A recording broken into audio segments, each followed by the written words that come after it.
কচু শাক খেতে খেতে কোন দিন না পেট থেকে কচু গাছ বের হয়ে যায়। আর ভালো লাগে না এই শাক পাতা খেয়ে থাকতে। বিধাতা যে কবে মুখ তুলে চাইবেন একটু।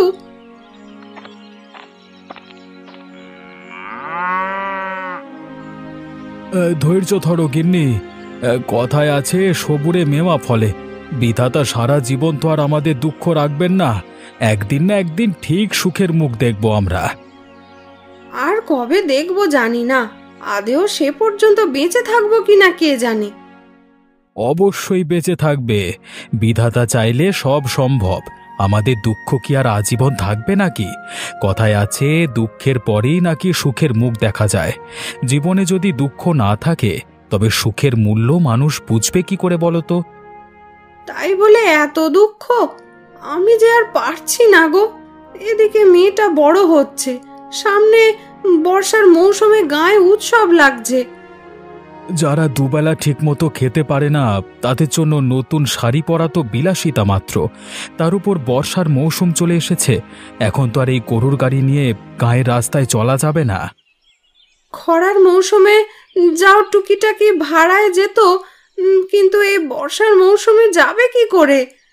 গায়ের রাস্তায় কাদায় ভরে আছে, আর বৃষ্টি বাদলায় গরুগুলো তো চলতে ভয় পায়। কি যে করব আমার মাথায় আর কোনো কিচ্ছু ঢুকছে না। মাঠে ঘাটে কাজ নেব যে সেই উপায়ও নেই। বর্ষার জন্য মাঠ ঘাটের কাজও সব বন্ধ হয়ে আছে। তাহলে এখন কি করবে? আমি যাই দেখি, গরুর গাড়িটা নিয়ে বের হই, যদি কোনো ভাড়া পাই। দুটো কিছু মুখে দিয়ে যাও, এভাবে খালি পেটে বের হয়েও না। আকাশ মেঘলা হয়ে আছে, কখন বলতে কখন বৃষ্টি নামে বলা যায়। হাটে গিয়ে চা বিস্কুট খেয়ে নেবক্ষণ। ভাত যা আছে তোমরা মা মেয়েতে খেয়ে নিও। আমি এখন গেলাম গিন্নি। হ্যাঁ,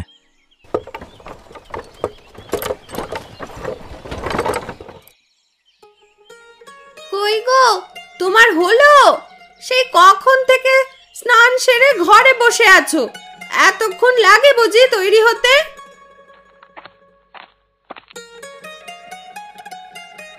সারা শরীরে তেল দিয়ে গুছিয়ে তারপর না হয় বের হব আমি। আর এর মধ্যেই তুমি এত ডাকাডাকি শুরু করে দিয়েছো কেন বলো তো? না ডেকে কি করব শুনি? বেটা ছেলের গোছাতে আবার এত সময় লাগে নাকি? আমি তো আর মাঠে কাজ করতে যাচ্ছি না, আমি যাচ্ছি আড়তে বসতে। নোংরা দেখলে মহাজন কাল থেকে আর কাজ দেবেন না। হ্যাঁ, নোংরা তো কেবল তোমার দাদা আর বৌদি। না আছে ভালো খাবার, না আছে ভালো ঘরদোর, আর না আছে জামা কাপড়ের বাহার।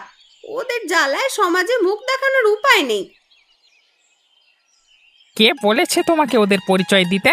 আমি তো কোথাও ওদের পরিচয় দিই নাই জন্য। তা আমার অপু বাবা কোথায়? ওকে তো দেখছি না সকাল থেকে। তা দেখবে কি করে? হতচ্ছাড়া ননিটার সাথে বোধহয় খেলতে বেরিয়েছে। ছেলেটাকে এত করে বলি ওই অভাগীর সাথে খেলতে যাস না, কে শুনে আমার কথা? না শুনলে দুঘা দিয়ে দেবে, তবু ওদের ধারে কাছে ঘেঁষতে দেবে না আমার ছেলেকে, ঠিক আছে?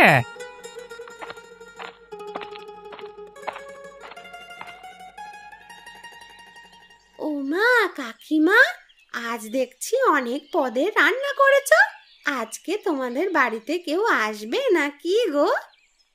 না না ননি দিদি, মা তো সব সময় আমাদের জন্য হরেক পদের খাবার বানায়। এই অপু, তোকে না কতবার বলেছি ননির সাথে খেলতে না যেতে? এত মানা করা সত্ত্বেও কেন গেছিস তুই ওর সাথে খেলতে? কেন মা, ননি দিদির সাথে খেলা করলে কি হবে? বড্ড বড় হয়ে গেছিস তাই না? আবার মুখে মুখে কথা বলছিস। একবার যেটা বলবো সেটাই করবি মুখ বুজে। এখন খেতে বসায়। মা, ওমা, ননি দিদিও আমাদের সাথে খেতে বসুক না। একদম না। এমন খাবার বাপের জন্মে তো চোখেও দেখেনি ওরা। সকাল থেকে তো ওই পান্তা খেয়েই কাটে। একদম ওই হতচ্ছাড়ির নাম নিবি না। আর তুই এখনো এখানে হাবাদের মতন দাঁড়িয়ে আছিস কেন শুনি? ঠিক আছে কাকিমা, আমি চলে যাচ্ছি। যাই রে অপু। হ্যাঁ, যা ভাগ এখান থেকে, ভাগ। এখানে থাকলে আমাদের পেটে ব্যায়াম হবে, তোর নজর লেগে। ধ্যাৎ।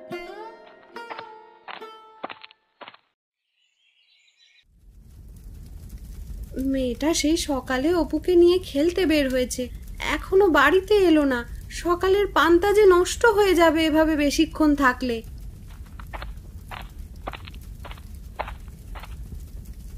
এই যে মহারানী, এতক্ষণে তোর আসার সময় হলো।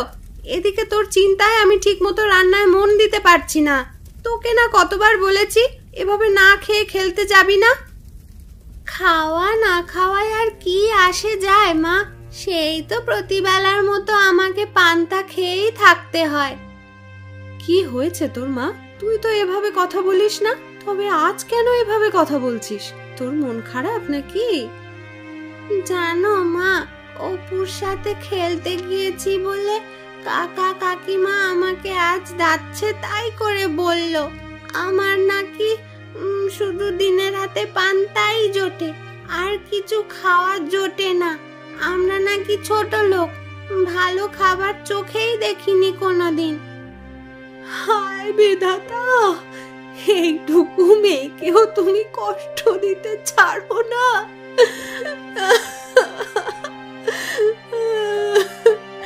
তোকে না কতবার করে বলেছি মায়ার ঘরের আশেপাশেও যাবি না, তুই কেন বারবার যাস মা? আমি তো কেবল অপুর সাথে খেলা করতে যাই মা। অপু আমায় বড্ড ভালোবাসে, আর অপু তো আমার ভাই। আমার সাথে খেলবে না তো কার সাথে খেলবে বলো? তুই এখনো অনেক ছোট রে মা, ওদের অহংকার তুই বুঝতে পারবি না। আমরা গরিব বলে ওরা আমাদের দেখতে পারে না দু চোখে। তুই আর ওদের ধারের কাছে যাস না মা। আমি তো ওদের বাড়িতে খাবার খেতেই যাই না মা, আমি শুধু যাই একটু খেলা করতে। আর আমাদের এক উঠোনে বাড়ি, একসাথে উঠোনে বসে খেলা করলে কি হয়? সেটা যদি তুই বুঝতি তাহলে আর আমাকে এভাবে প্রশ্ন করতিস না রে মা। এখন যা, পান্তা ভাত রেখেছি, একটা লঙ্কা দিয়ে ডলে খেয়ে নে। রোজ রোজ আমার পান্তা ভাত খেতে আর ভালো লাগে না, লাগে না আর ভালো মা। কবে তুমি কাকু কাকিমার মতন ভালো ভালো রান্না করবে আর আমাকে ভালো রান্না করে খাওয়াবে? করবো রে মা, করবো। বিধাতা একদিন আমাদের সব দেবে, তখন দেখিস তোকে রোজ রোজ ভালো মন্দ রান্না করে খাওয়াবো। এখন যা মা, খেয়ে নে। ঠিক আছে মা। আজকে কি হাটে কোনো লোক আসেনি নাকি? দুপুর গড়িয়ে বিকেল হতে চললো, কেউ তো এলো না গরুর গাড়ি করে বাড়ি ফেরবার জন্য।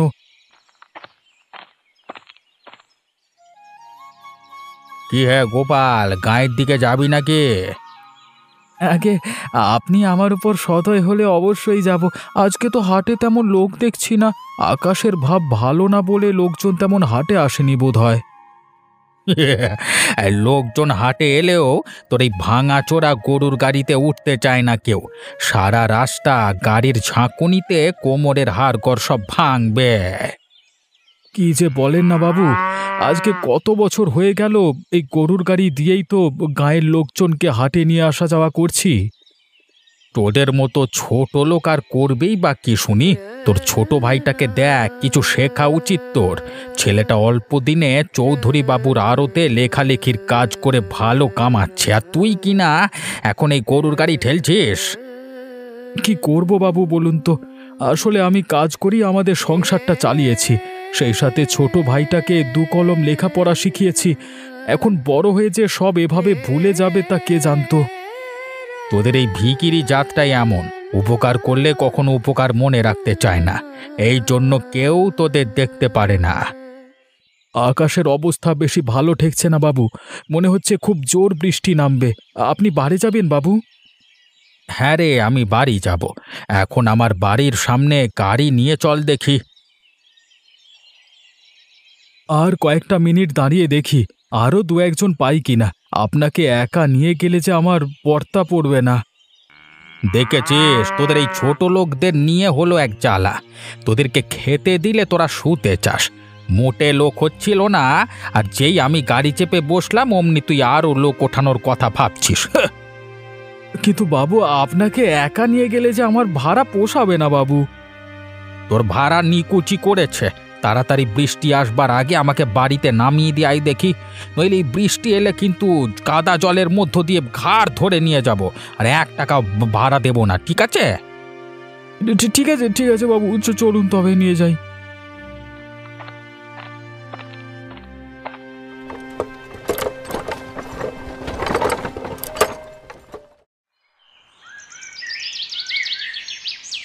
কি গো মা, বাবা তো এখনো বাড়ি এলো না।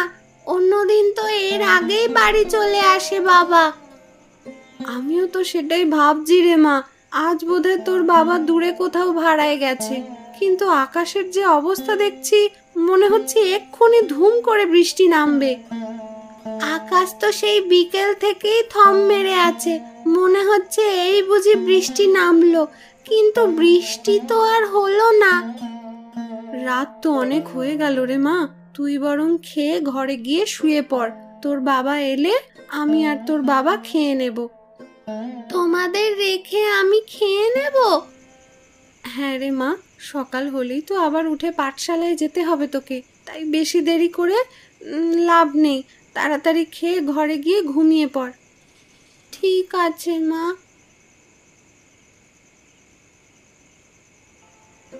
আজকে কচুটা কোথা থেকে এনেছো মা? বড্ড গলায় ধরছে। এত গলায় লাগছে কেন মা? বড্ড কচুটা কেমন করছে। শাক পাতা তুলতে তুলতে আশেপাশে আর কোনো শাক পাতা অবশিষ্ট নেই, তাই লতাদের বাড়ির ডোবার ধার থেকে ওই কটা কচু শাক তুলে এনেছিলাম, ওটাই রান্না করেছি। ওই জন্যই এমন গলা ধরছে। একে তো বর্ষাকাল, তার উপর ডোবায় ধারের কচু শাক। মা, ও মা, বাবাকে বলে কাল মাছ আনতে বলো না। তোর বাবার যে বর্ষার সময় এলে আর কাজ থাকে না রে মা। বর্ষায় কাদা জলে গরুর গাড়ি চালানো খুব কষ্টের। আমি তোর বাবাকে কিছু চুনোপুটি আনতে বলবো খন। এখন খেয়ে নে যা।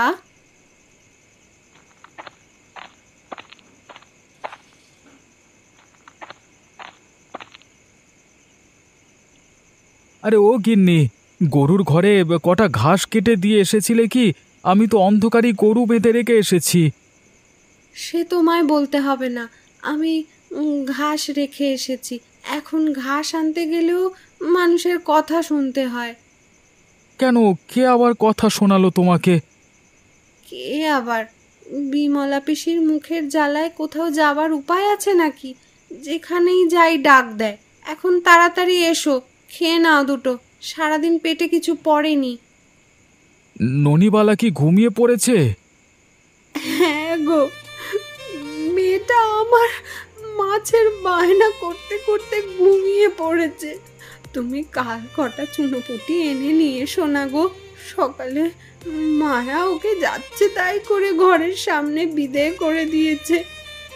আমরা গরিব হয়েছি বলে কি আমাদের এতই চক্ষুশূল লাগে মানুষের কাছে?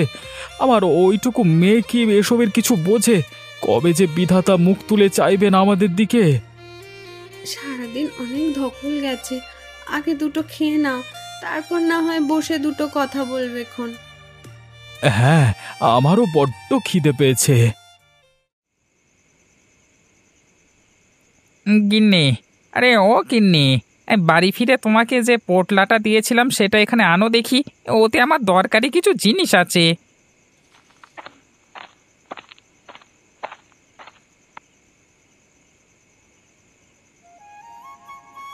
কি আছে গো ওই পোটলাতে?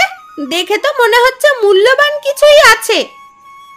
হ্যাঁ গো গিন্নি, এর মধ্যে আছে আমাদের সুখের মূল মন্ত্র। এর মধ্যে যা আছে তাতে আমাদের এই বর্ষা ভালোভাবে কেটে যাবে। কি আছে সেটা তো দেখাবে আমায়। অপু কি ঘুমিয়েছে? ও জেগে থাকলে এসব কথা বলা যাবে না। বাপের কুকর্ম শুনে ওর মন খারাপ করতে পারে।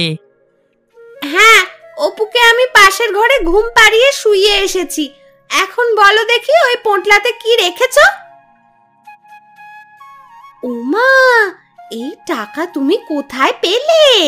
তোমার বেতন তো মাত্র 20 টাকা, কিন্তু দেখে তো মনে হচ্ছে এখানে 80 টাকার বেশি আছে। হ্যাঁ গো গিন্নি, তুমি একদমই ঠিক ধরেছ। এখানে গুনে গুনে পুরো 90 টাকা আছে। এই টাকা দিয়ে এবারে বর্ষায় উৎসবের দিন না শুধু, হ্যাঁ, পুরো বর্ষা জুড়েই ইলিশ খাবো আমরা। কিন্তু এত টাকা তুমি পেলে কোথায় শুনি? কেউ জানতে পারলে আবার কোনো বিপদ হবে না তো? আরে না গিন্নি, আড়তের সব টুকিটাকি হিসেব তো আমি করি। সেই সুবাদে আজকে কদিন একটু একটু করে সরিয়ে আজকে বাড়ি নিয়ে এসেছি। কিন্তু মহাজন যদি জানতে বা বুঝতে পারে, তাহলে তো পঞ্চায়েত মোড়লের কাছে বিচার দেবে আমাদের নামে। সে এত কিছুর হিসেব রাখে না, আর যদিও কখনো জিজ্ঞেস করে তবে ভুলভাল কিছু একটা বুঝিয়ে দিলেই চলবে। সামনে উৎসবের দিন, টাকাগুলো এনে তুমি ভালোই করেছো। এবারে বড় বড় ইলিশ মাছ খাবো আমরা। সে খেয়েও এখনই পোটলাটা ভালো মতো কোথাও লুকিয়ে রাখো, কেউ কখনো যেন টের না পায়। হ্যাঁ ঠিক আছে, এই দাও দাও, আমায় দাও দাও। রাত তো অনেক হলো, এখন চলো ঘুমোতে যাই। সকালে উঠি তো আবার আরতে যেতে হবে। হ্যাঁ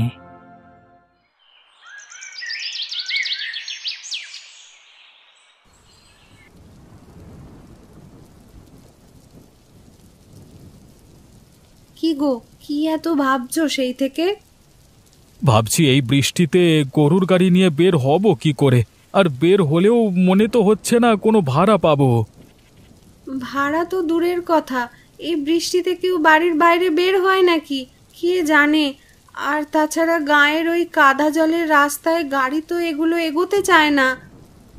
সে তুমি ঠিকই বলেছ গিন্নি, কিন্তু কাল বাদে পরশু যে গায়ের বর্ষার উৎসব শুরু হয়ে যাবে। সবাই নতুন জামা পরবে, ইলিশ দিয়ে ভোজ করবে। আবার মেয়েটার জন্য বড্ড খারাপ লাগছে গো। খারাপ লাগলেও এখন কি করার আছে বলো? তার থেকে কোনোভাবে তুমি বাজার থেকে ছোট মাছ বা একখানা সরপুঁটি কিনে এনো, মেয়েটাকে তাই রেঁধে দেব। আর গত বছরের একখানা শাড়ি আছে, সেটা একটু সেলাই করে দিলেই হবে। আমাদের নিজেদের জন্য তো মনে কোনো দুঃখ নেই, কিন্তু আমার মেয়েটার জন্য যে বড্ড দুঃখ হয় আমার। আমরা তো সব বুঝি, সহ্য করে উঠতে পারি, কিন্তু ননিমা যে এখনো অবুঝ। আস্তে আস্তে সব বুঝে যাবে। গরিব ঘরে জন্মালে মানুষ তাড়াতাড়ি বাস্তবতা শেখে। বৃষ্টিটা একটু কমেছে, আমি বরং যাই নদীর ধারে গিয়ে দেখি মাছের নৌকাগুলোতে কোনো কাজ পাওয়া যায় নাকি। সে কি, এখন এই কাক ভেজা হয়ে তুমি কাজ খুঁজতে বেরোবে? তাছাড়া আর উপায় নেই, দেখি আমার মেয়েটার জন্য কিছু করতে পারি কিনা। ননির মুখে হাসি ফুটলে আমার মনে শান্তি লাগে। একটু মুখে কিছু দিয়ে যাও, খালি পেটেই বেরিয়ে যাবে। হ্যাঁ গো গিন্নি, এখন আমি গেলাম।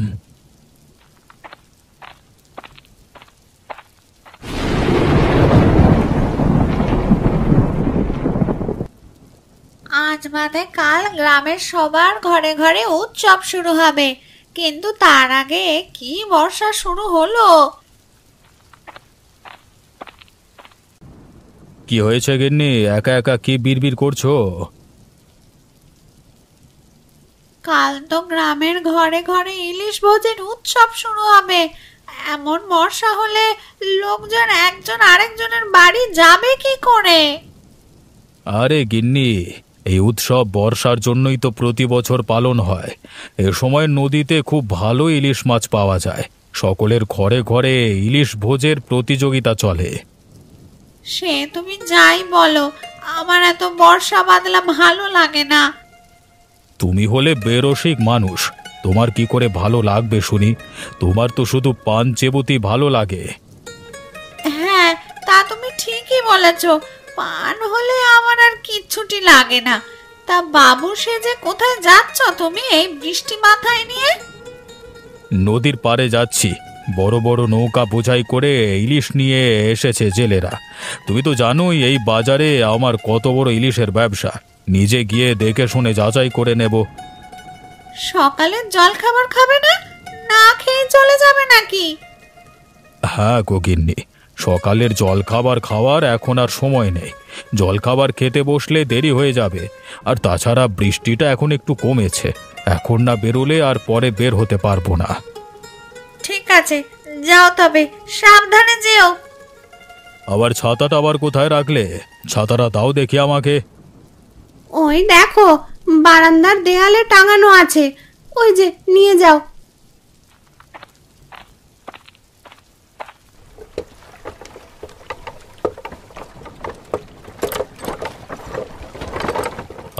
অনেক কষ্টে একটা ঠেলা গাড়ি জোগাড় করেছি। এই বর্ষার সময় এলে আমার কিচ্ছুটি পাওয়া যায় না। ধর, ওই যে কাদা হয়েছে, আমি এই রাস্তায় উঠবো কি করে? একটু পা পিছলে গেলি তো সোজা নদীতে। আমি যে সাঁতারও জানি না। না না, দাঁড়িয়ে না থেকে যাই, উঠবার চেষ্টা করি একটু আস্তে আস্তে। পড়ে গেলেও ওই বড় ইলিশ মাছ ছাড়ছি না ভাই। বাঁচাও, কে কোথায় আছো? বাঁচাও।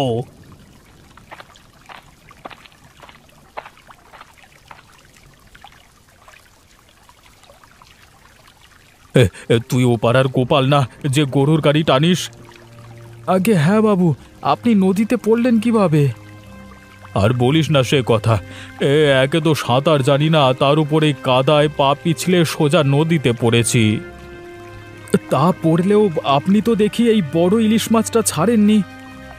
ইলিশ মাছটা বড্ড পছন্দ হয়েছে রে। এত বড় ইলিশ দেখলে বাড়িতে গিন্নি খুব খুশি হবে। কিন্তু এই বৃষ্টি মাথায় তুই কি করতে এসেছিলিস নদীর পাড়ে?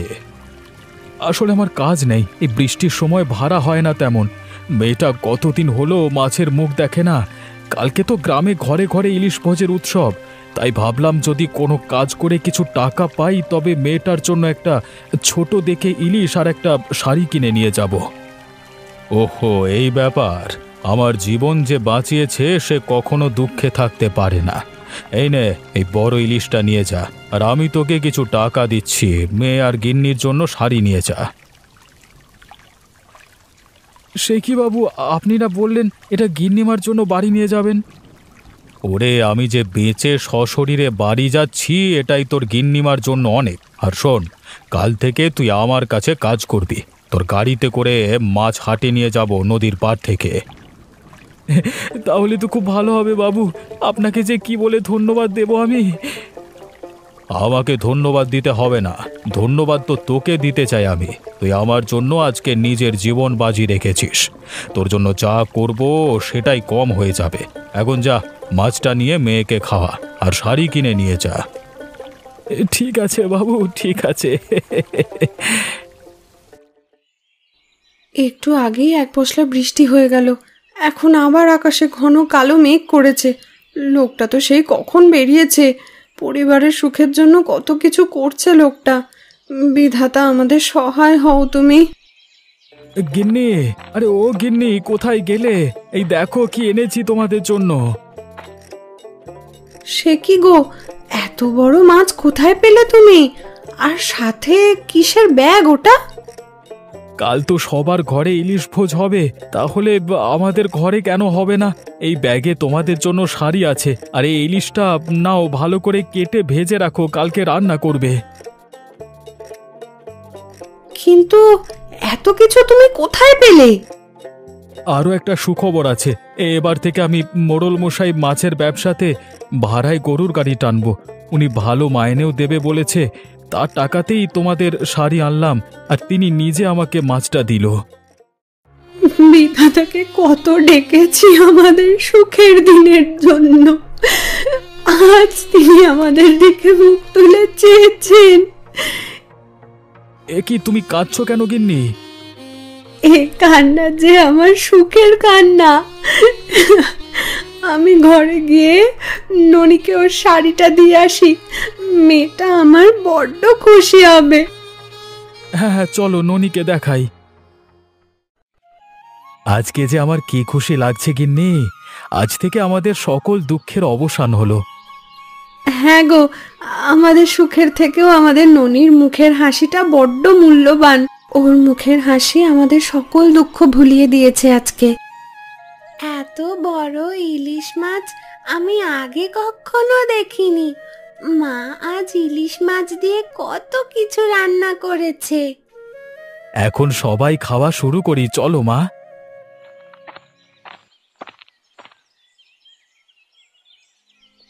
আমাদের আমাদের সাহায্য করো দাদা, আমাদের যে সব শেষ হয়ে গেল। সে কি রে, কি হয়েছে তোদের ভাই? হ্যাঁ, আপনার ভাই বেশি লোভ করতে গিয়ে আরো থেকে টাকা চুরি করেছিল, সেই জন্য জরিমানা তো দিতে হয়েছেই, সেই সাথে চাকরিটাও গেছে। এখন আমরা আজকে ইলিশ ভোজ করতে পারবো না কাকা বাবু। কে বলেছে তোরা ইলিশ দিয়ে ভোজ করতে পারবি না? আজ এই গরিবের বাড়িতেই সকলে একসাথে বসে বড় ইলিশ দিয়ে ভোজ করব আমরা। হ্যাঁ, আমাদের তোমরা ক্ষমা করে দাও, আজকে বুঝেছি কখনো কাউকে অবহেলা করতে নেই, বিপদের দিনে যে কেউ কাজে লাগতে পারে। আর বাইরে দাঁড়িয়ে ভিজিস না, ঘরে আয় সকলে। এই বৃষ্টির দিনে এই গরিবের বড় ইলিশ দিয়ে ভোজ করি।